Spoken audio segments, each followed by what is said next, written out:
Boss को जो आधी रात को नोएडा फिल्म सिटी की सुनसान सड़क पर अपनी गाड़ी में बैठे कैमरामैन का इंतज़ार कर रहा था, तभी पीछे से एक काले साए ने उसके कंधे पर हाथ रखा और डर से उसकी हालत ख़राब हो गई। लेकिन असल में वह लड़की कोई भूत नहीं बल्कि उसकी रिपोर्टिंग के लिए कैमरा सपोर्टर थी, जिसका नाम सुनते ही अब्बास मानो किसी शैतान में बदल गया हो और मरियम के खून का प्यासा हो गया।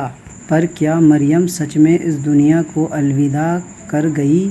देखिए इस कहानी में आगे अब्बास ने जैसे ही मरियम के गले को अपने हाथों से दबोचा, वैसे ही मरियम की चीख से सुनसान हाईवे के आसपास का पूरा जंगल गूंज उठा और फिर गाड़ी से अब्बास के बच्चों की तरह हंसने की आवाज़ आने लगी। अरे मुझे ये नहीं पता था कि जिस मरियम ने डर से मेरी हवा निकाल दी थी, वो खुद छोटे से मजाक पर डर जाएगी। छोटा सा मजाक अब्बास, बस रहने दो तुम। इतना कहते ही मरियम की आंखों से आंसू मोतियों की तरह बहने लगे और वह दरवाज़ा खोलते हुए बाहर निकल गई। उसे रोता देख अब्बास भी मायूस हो गया, क्योंकि उसे नहीं पता था कि उसके एक छोटे से मजाक से मरियम इतना टूट जाएगी। इसलिए गाड़ी की दूसरी तरफ से वह भी बाहर निकला और देखा तो मरियम कार के सहारे सड़क पर बैठी रो रही थी। अब्बास ठीक उसके बगल में जाकर बैठ गया। उसने देखा कि मरियम अब भी डर से काँप रही है। उसे समझ नहीं आ रहा था कि अपने फैलाए हुए इस रायते को कैसे समेटे। इसलिए जल्दबाजी में उसने मरियम का हाथ बहुत ही प्यार से पकड़ लिया, बिना ये सोचे कि मरियम क्या सोचेगी। और अब्बास का छूना महसूस होते ही मानो मरियम का घबराना रुक सा गया। वो झुकी हुई नज़रों से अब्बास की तरफ देखने लगी और एक ही झटके में उसके गले लगकर रोने लगी। अब कभी मेरे साथ ऐसा मजाक नहीं करना। मेरी जान हलक में आ गई थी। अरे कुछ नहीं हुआ मरियम, शांत हो जाओ। अच्छा बाबा, सॉरी, अब तो माफ़ कर दो। ठीक है, किया माफ़। तो अब गाड़ी में चलें, वरना भूत का तो पता नहीं, पर किसी जंगली जानवर का शिकार ज़रूर हो जाएंगे। अगर वो जानवर तुम हो तो मुझे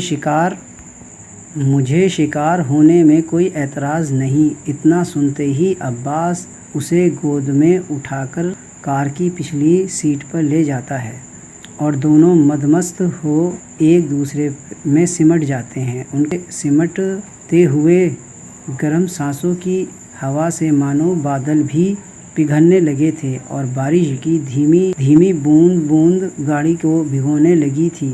कुछ देर बाद दोनों चेहरे पर एक प्यारी सी मुस्कुराहट ले गाड़ी से बाहर निकले और अगली सीट पर बैठ गए और अपने सफ़र पर आगे निकल पड़े। असुर पार्ट 2 के विक्रम और रेवती की लव स्टोरी कितनी कमाल है ना। हाँ बिल्कुल, हमारी तरह काफ़ी इंटरेस्टिंग होती जा रही है सीरीज़। पता नहीं आगे क्या ट्विस्ट लाएगी विक्रम और रेवती की प्रेम कहानी। वह तो डोडी टीवी पर ही पता चल पाएगा, पर हमारे इस सफ़र में आगे क्या होने वाला है इसका कुछ पता नहीं है। काफ़ी लंबी ड्राइव के बाद वे अगले शाम बैतू को पहुंच जाते हैं। होटल में कुछ देर आराम करने के बाद वे अपना कैमरा और माइक ले दोनों नर्मदा नदी की ओर भूतों के मेले के लिए निकल जाते हैं।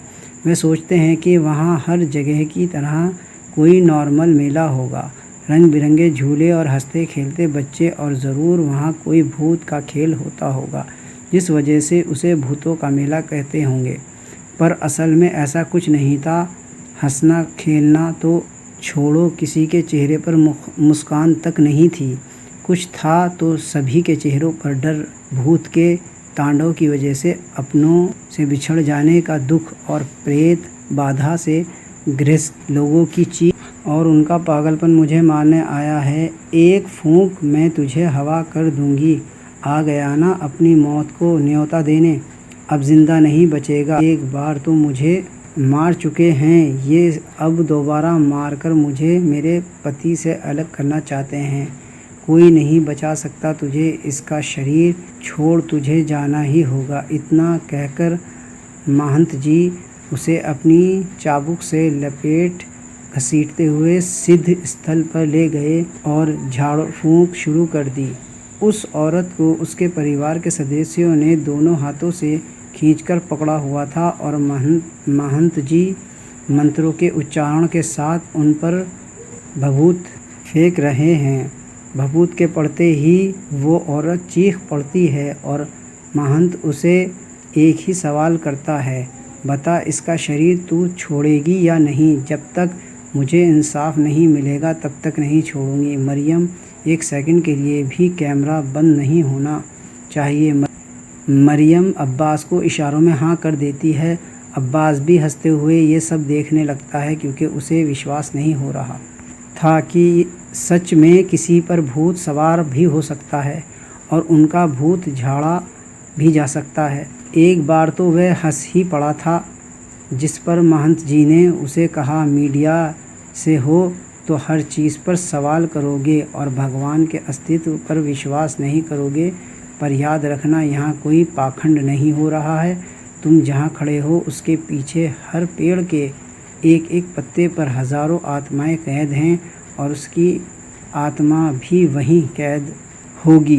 रास्ते से हट जा, नहीं तो ये तुझे भी अपना घर बना लेगी।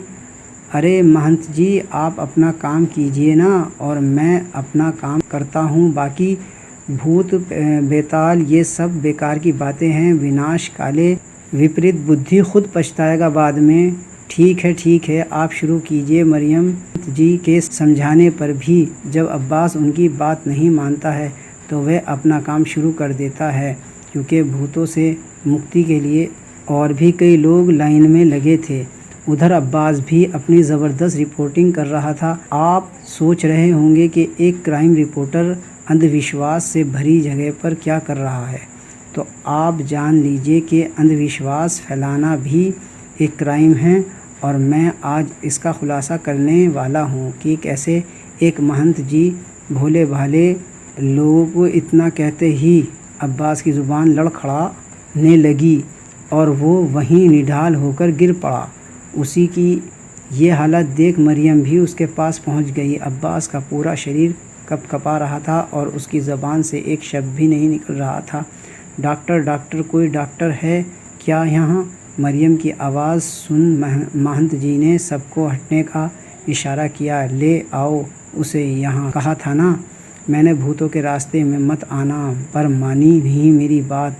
अब देखो कर लिया ना उस आत्मा ने इसके शरीर में घर। अब्बास की ये हालत देख मरियम ने महंत जी के आगे हाथ जोड़े और उसे वापस ठीक करने को गुहार लगाने लगी। घबरा मत, महाकाल सब ठीक करेंगे।